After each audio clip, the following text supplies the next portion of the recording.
Buenas tardes. Buenas tardes. Buenas tardes, Fray. Vamos a comenzar, como todos los días, con una oración. En el nombre del Padre, del Hijo y del Espíritu Santo. Amén. Esta vez vamos a rezar la oración en donde se menciona a la Virgen Madre de Dios. Bajo tu amparo nos acogemos, Santa Madre de Dios. No desprecie las oraciones que te dirigimos en nuestras necesidades. Antes bien, líbranos Virgen gloriosa y bendita.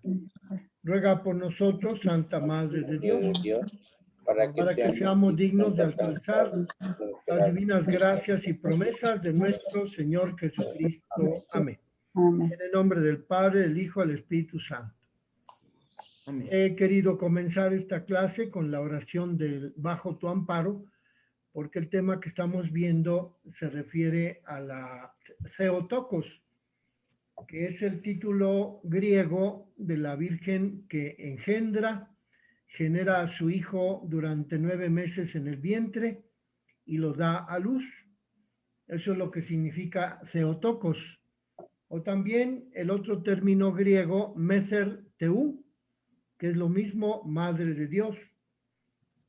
Ambos términos lo usan indistintamente los padres de la Iglesia a partir del siglo II después de Cristo.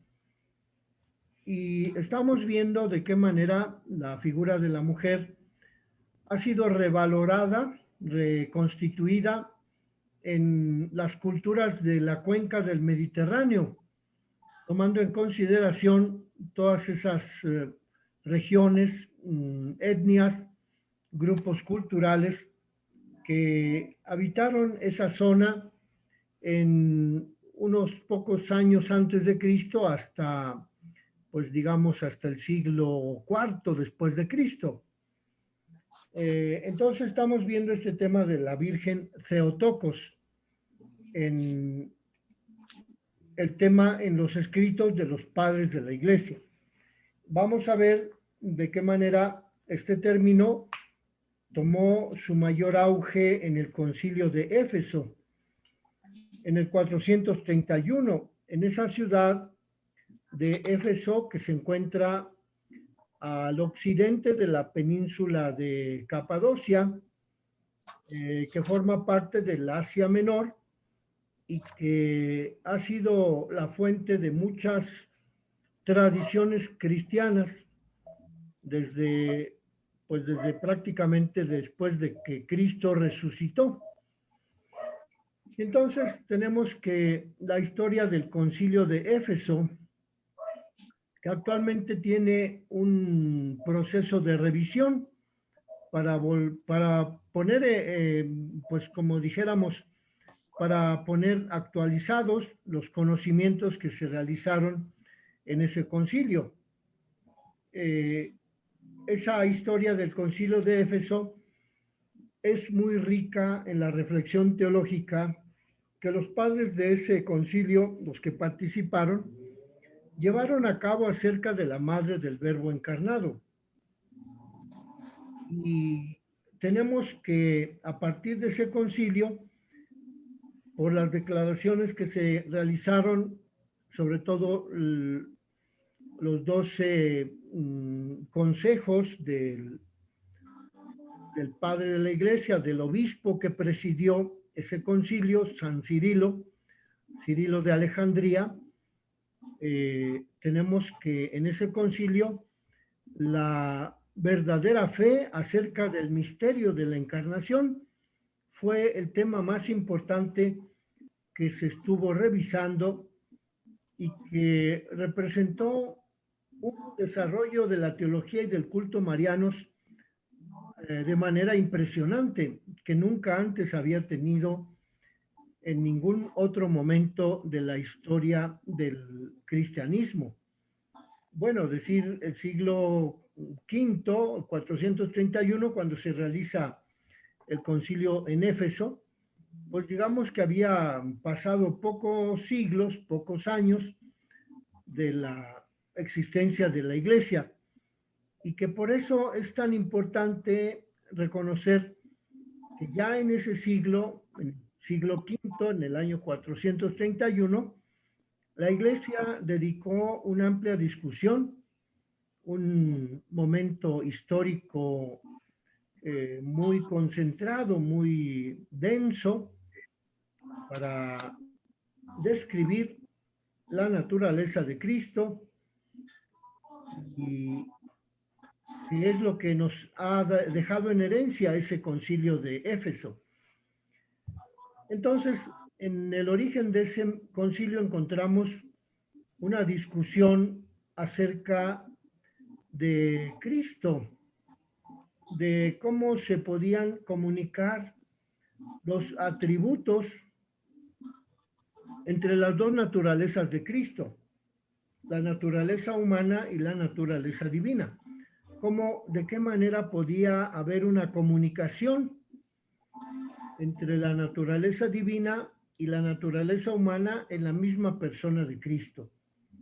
Entonces, la discusión de la controversia se puso en boga porque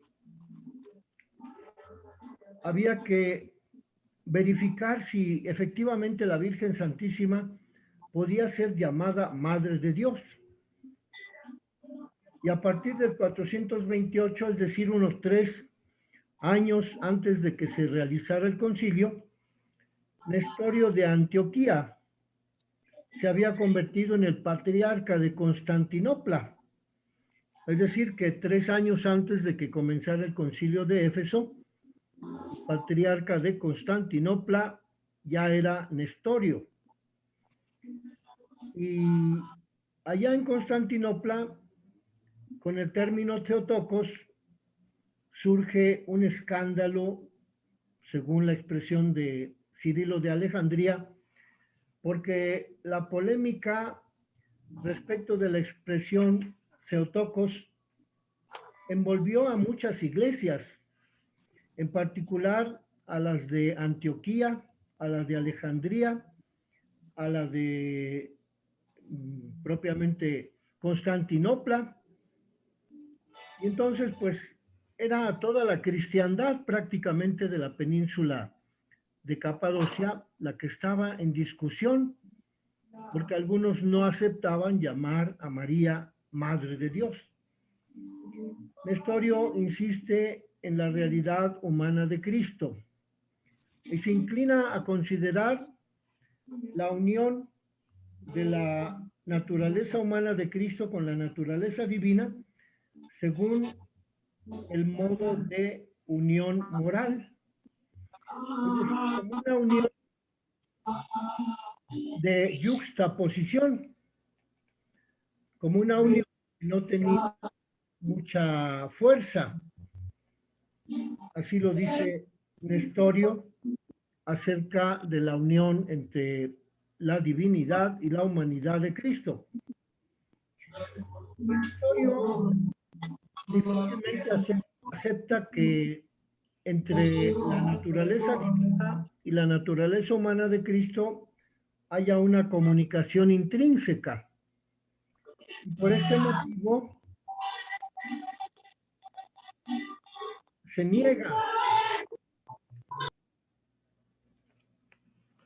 niega a aceptar el término Theotokos.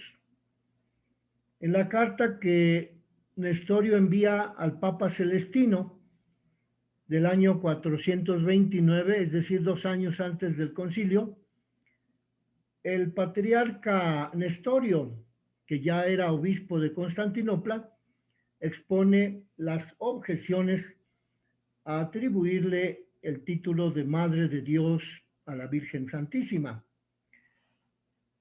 Dice que nada menos que se ha atrevido a equiparar a la Virgen y Madre de Cristo con Dios, como si fuese divina. En efecto, no temen considerarla como Madre de Dios. Pero si alguien utiliza esta descripción de Madre de Dios a causa de la humanidad nacida de ella, con el Dios Logos pero no a causa de la parturienta. Entonces, dice Nestorio, nosotros decimos que esa palabra no se ajusta a la madre de aquel que ha engendrado a Cristo, porque una verdadera madre debe ser de la misma sustancia que el engendrado por ella. Sin embargo, la palabra Theotokos puede ser tolerada si se tiene presente que esa expresión, Theotokos, es utilizada solo a causa del templo nacido de ella e inseparable del Dios, pero no porque ella misma sea la madre del Dios Logos eterno. De modo que Nestorio niega a María el título de Theotokos. En todo caso, lo tolera. Después, según van evolucionando los pensamientos y su praxis pastoral, llega a aceptarlo, pero siempre unido al título de antropotokos, con lo que compromete gravemente la unidad de la persona de Cristo. Es decir, que para Nestorio era aceptable llamar a la Virgen antropotokos, es decir, a la que había generado a la persona humana de Cristo, pero no le atribuía el título Theotokos, la que había generado al propio Dios.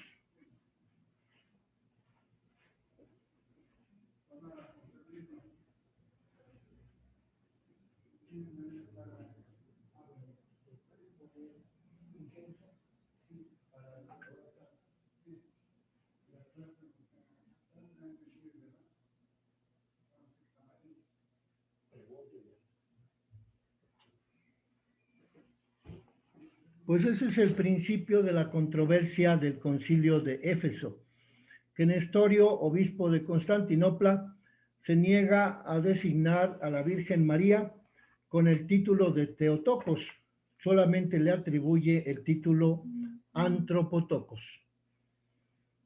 Y entonces, en el Liber Heraclidis,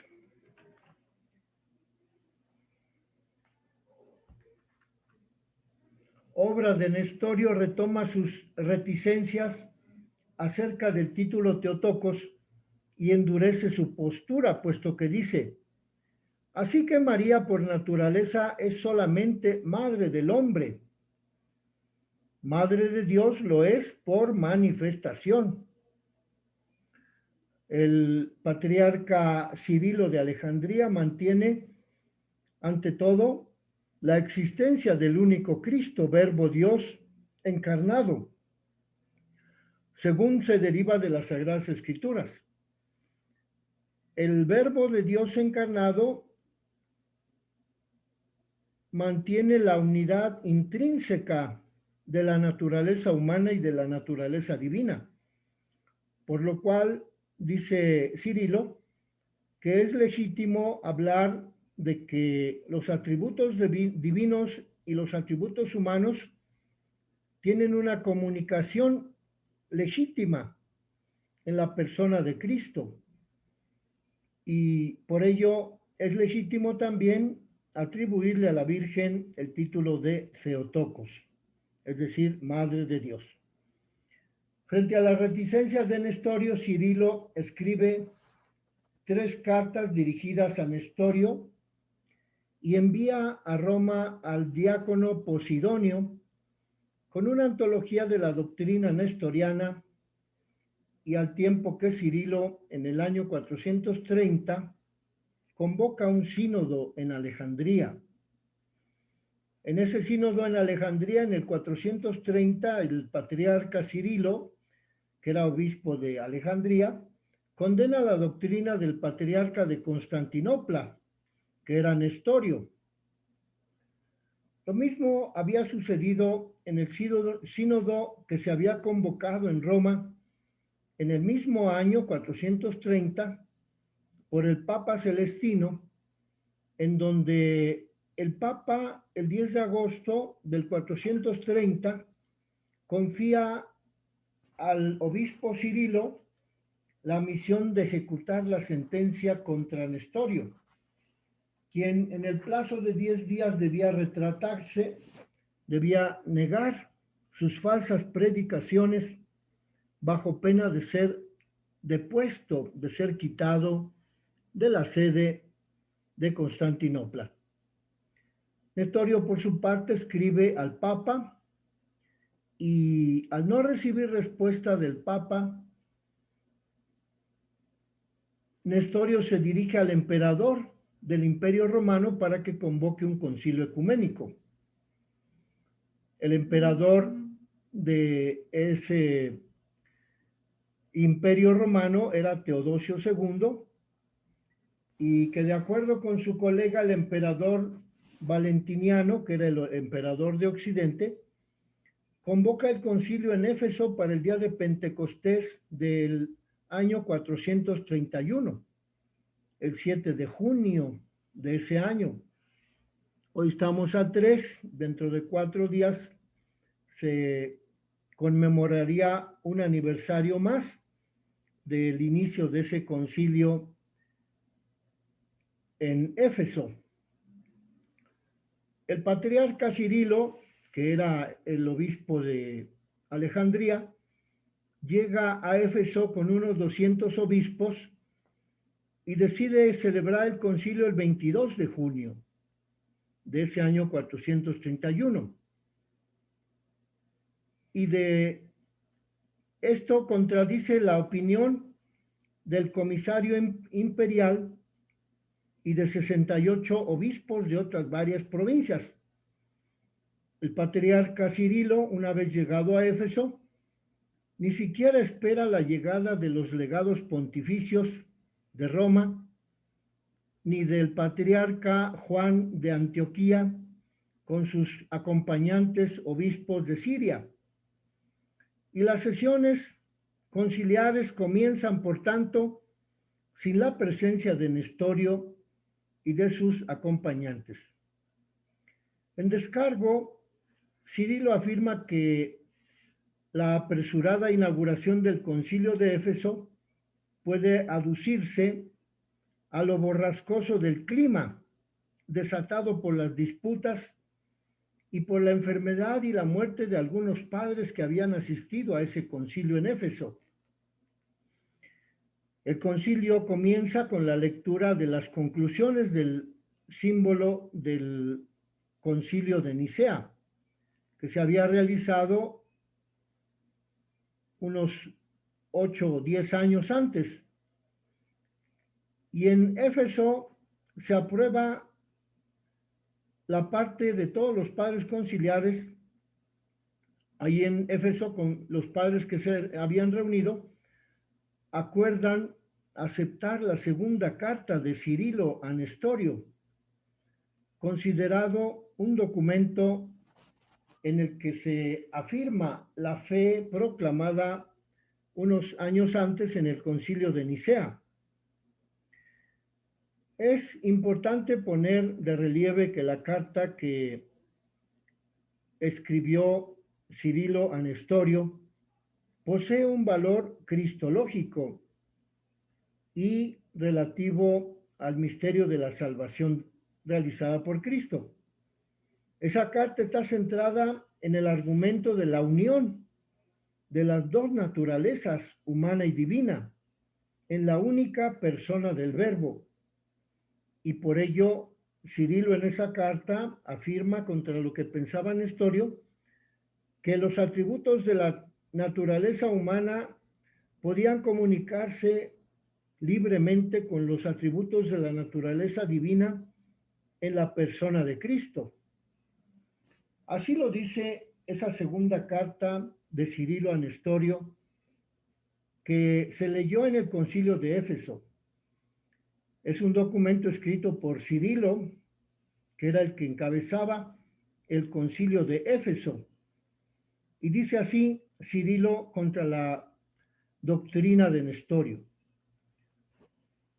confesamos con fe que el Verbo habiendo unido así, según la unión indisoluble, una carne animada por el alma racional, de modo inefable e incomprensible, el Verbo se hizo hombre y fue declarado Hijo del Hombre, no por pura voluntad o por beneplácito, ni por adopción de un propósito. Y decimos que son diversas las naturalezas, aunque están conjuntas en una verdadera unidad, pero que por ambas es uno solo, el Cristo, el Hijo. De modo pues que aquí en este párrafo Cirilo afirma que son diferentes las dos naturalezas en Cristo, la naturaleza humana y la naturaleza divina, pero que están intrínsecamente unidas, conjuntas en una verdadera unidad en la persona de Cristo, el Hijo de Dios. Y así es como resuelve Cirilo el problema que para Nestorio era indisoluble, que para Nestorio la Virgen María no podía llamarse Madre de Dios porque según él no había dado a luz a la persona, el Señor Jesucristo, la segunda persona de la Santísima Trinidad, sino que para Nestorio solamente había dado a luz la Virgen Santísima el cuerpo que después había utilizado Cristo para realizar la redención. Y como del seno de la Virgen no había nacido el Salvador, la persona, la segunda persona, pues que por eso no podía llamarse Madre de Dios. A lo que Cirilo opone sus argumentos. Y por ello, en el Concilio de Éfeso, se afirmó que Cristo había unido en sí las dos naturalezas, humana y divina, en la persona de Cristo. Y tenemos aquí algunas afirmaciones de Nestorio. La Virgen Santa no debe ser llamada Theotokos, sino Cristotokos. Así lo dice Nestorio. No me opongo al término Theotokos, con tal que no sea proferido en el sentido en el que se confunden las dos naturalezas, la humana y la divina.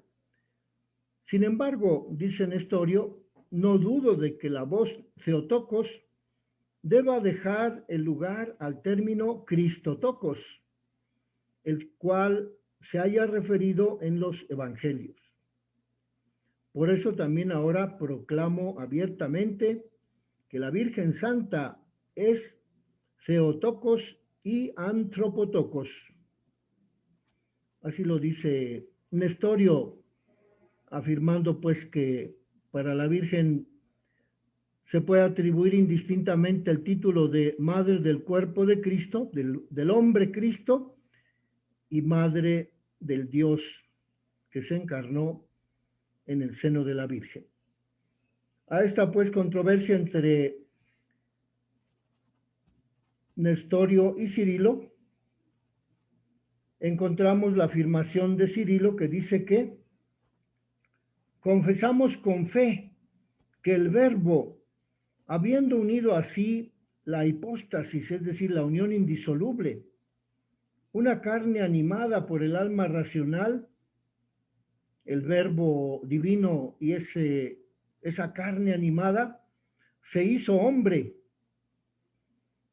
porque el Verbo antes de ser engendrado no era hombre todavía. Se hizo hombre en el seno de la Virgen Santísima y fue declarado Hijo del Hombre una vez que nació del seno de la Virgen, no por pura voluntad o por beneplácito de Dios, ni por adopción de un propósito. Por eso decimos que son diversas las naturalezas, aunque están conjuntas en una verdadera unidad por el solo Cristo, la persona divina del Hijo del Creador del mundo. Bueno, como ven, los razonamientos de Cirilo, pues en esa época debieron haber resultado difícil de comprender para Nestorio, que afirmaba que a María no se le podía llamar Theotokos, sino solamente Antropotokos, porque con esa palabra Antropotokos se aceptaba que ella había generado el cuerpo del hombre Cristo, pero no se aceptaba que hubiese generado también en su vientre purísimo a la segunda persona de la Santísima Trinidad. De modo pues que para Nestorio, la unidad entre las dos naturalezas, la naturaleza humana y la naturaleza divina de Cristo, quedaban unidas solamente como por yuxtaposición. No había una unidad intrínseca entre esas dos naturalezas y por eso a Nestorio le causaba problema. No quería creer que Cristo, la segunda persona de la Santísima Trinidad, se había unido indisolublemente con la naturaleza humana y con la naturaleza divina en el vientre purísimo de la Virgen Santísima, y que al momento del parto ella había dado a luz nada menos que a la segunda persona, unida en la naturaleza humana y en la naturaleza divina, que había dado a luz la Virgen Santa a su Hijo Jesucristo, habiéndose unido en su vientre purísimo las dos naturalezas, humana y divina, con la persona divina de la segunda persona de la Santísima Trinidad. Y entonces, pues, esto es lo que argumenta el Concilio de Éfeso, y que ustedes pueden leer ahí en esas páginas de la 78 a la 81 del texto que les envié. Pero si alguien no tiene ese texto, por favor avísemelo y hoy mismo le envío las copias. ¿Alguien le faltan? Todos lo tienen. Bueno, si a alguno le faltaran, por favor me avisan y yo se los envío esta misma tarde o mañana temprano. Sí, a mí me hace falta, Fray. No lo encuentro, ese comentario que usted acaba de hacer. ¿Tienes la página 78? Sí. Ahí dice la Theotokos en el Concilio de Éfeso. ¿Sí encuentras ese título? No. ¿Qué título encuentras ahí en la página 78? La virginidad de María en los siglos segundo y tercero.